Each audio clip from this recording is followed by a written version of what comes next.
Salting and sun-drying fish is probably the most Filipino of all practices, taking what the ocean provides and refusing to let it rot. This kept our ancestors alive for centuries. Wherever you are in the country, there's a dizzying variety on display. Different regions use different names for the same fish species, and sometimes the dried product gets called something else altogether. The technique is constant, the name shifts with geography.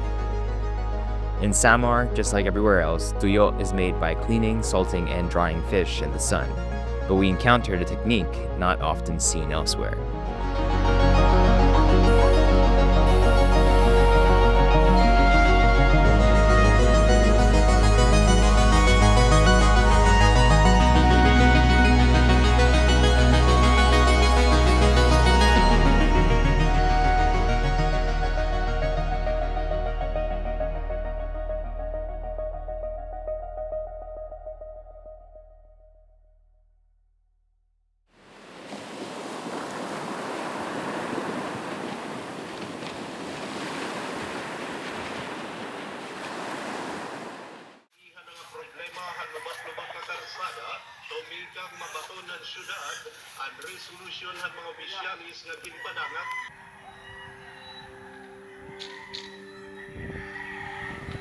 There are certain experiences that connect every Filipino, regardless of class, region, or how far we've traveled from home. Waking up to the smell of tuyo frying in oil, knowing that breakfast is steamed rice and salted fish, it's not fancy, but it's ours. That particular alchemy of crispy skin, salty flesh, is probably activating your salivary glands right now. But even with a shared tradition, some places took it further. In the Eastern Visayas, they make budo, one of the most unique curing methods in the country. Budo isn't just salted and dried, it's buried in salt, then left to age, ferment slightly, develop flavor, all while the high salinity environment kills off any curious bacteria. This is food that's meant to last and to nourish.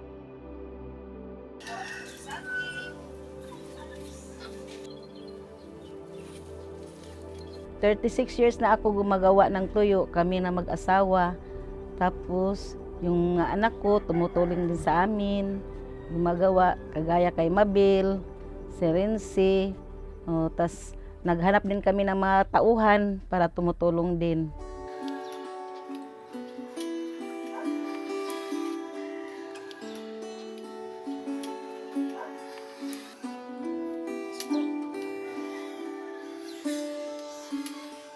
Oo, sir, talaga ang sikreto lang namin, sir. Magdasal ka lang sa Panginoon na sana tulungan tayo sa lahat ng ating gagawin araw-araw o sa business namin. Yun lang. Tapos, kailangan magtipid. Yun ang pinaka-importante. Hindi kay gasto ng gasto dito, gasto doon. O paano naman lalago yan, ang puhunan? Wala na. O minsan, pag maliit na lang yung puhunan, umuutang din kami. Pero nakabayad naman. Yun lang, sir, ang buhay namin. Parang wither-wither lang.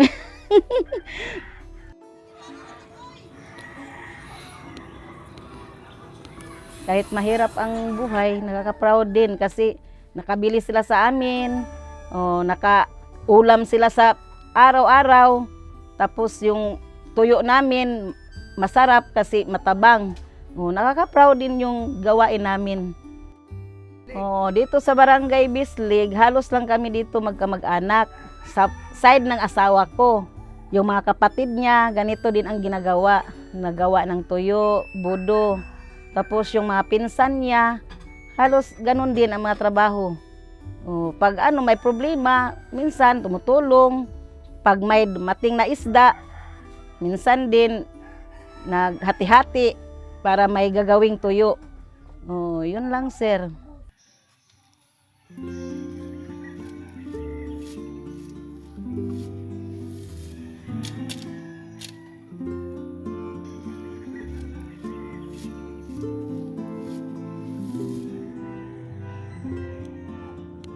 Tutulungan lang kami sa kung kunyari yung tuyo ko hindi pa na-dispatchar, wala akong suki o meron siyang suki, dito dadalhin niya para mabinta din yung tuyo ko.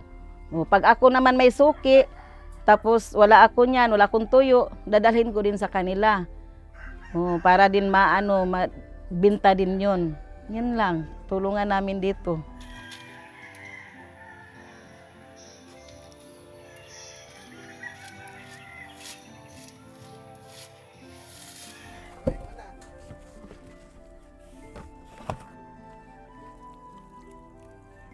One, two, three, four, five, six, seven. Ako pala si Carlito Miano, taga Sakmi. Ang edad ko 58. Yung hanap buhay ko dito sa nagdadaing kami. Yun lang, nagpaaral ako sa anak ko. Nabubuhay kami. 26, 27, 28, 44, 45. Yung tamban na ito, nakababad na sa tubig na may asin. 3 oras na yan eh. 3 oras lang, bababad, tapos gagawin bodo na naman.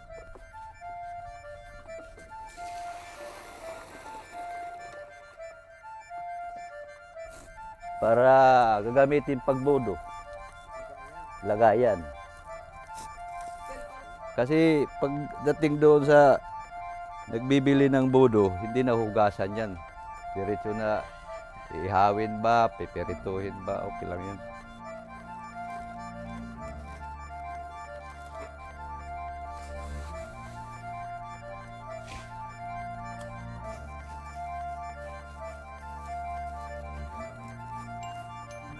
Ang gagawin ko ngayon, maghugas, ilagay sa tubig to, tapos itulo, patuloyin dito para hindi mabasa yung asin, hindi agad matunaw. Hindi naman kasi pag malagay na lahat, itali mo na, yung alat niya papunta naman dito sa baba eh. Oo, di mga 3 araw, wala na yun, wala na tubig. May kay kuan, plato sa timbangan. Oo, mano-mano lang to eh, kasi kung hindi to mano-manohin, magkadikit-dikit din eh. Ay, masarap yan. At timplado na kasi eh. Oo, masarap din ihawin to eh. Lagyan ng asin para lalagyan naman ng isda. Ganyan lang ang paggawa nito eh. Oo, maski ilang pieces na dito na lagay. Importante nakabilang na.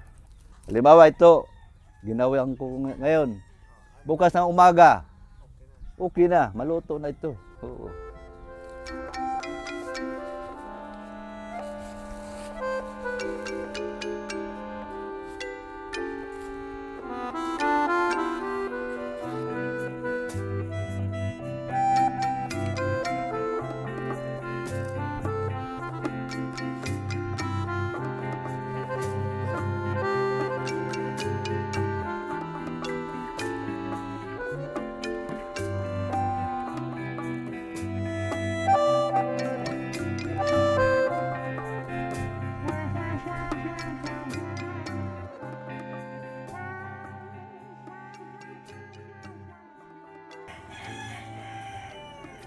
Ang mga ginagawa naming tuyo ay galunggong, tamban, sapsap, yun lang. Bodo. Tamban naman yung bodo. Oo, yun lang. May mga hasa-hasa. Explain ko yung bodo, sir. Mas matagalan to ang bodo. Oo, kahit mga 3 buwan, hindi siya nasisira. Okay siya din kasi marami namang bumibili. Kasi nakababad lang siya sa asin. Tapos parang yung asin, parang naluluto na ba yung isda sa asin? Oo, gustong-gusto nila. Magkaiba yung lasa, sir, sa bodo kasi maalat na maalat. Oo, talagang maalat siya. Tapos yung tuyo, ano lang, tabang. Masarap ang tuyo. Pero yung iba, masarapan din sa budo. Depende sa panlasa. Yung iba, pag prito, hugasan para matanggal yung asin.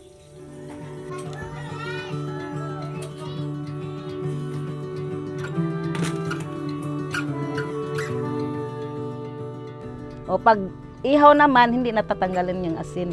Diretso na.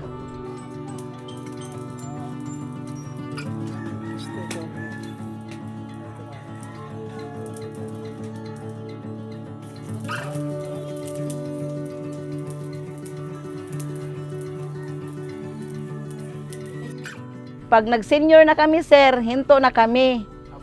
Pahinga na, yun lang. Masaya ako kasi naituloy niya yung ano namin, business. Tuloy lang ang buhay, laban lang. No, yan lang ang masabi ko kay Mabel. Kailangan hindi masara. Oh, para naman yan sa kanya.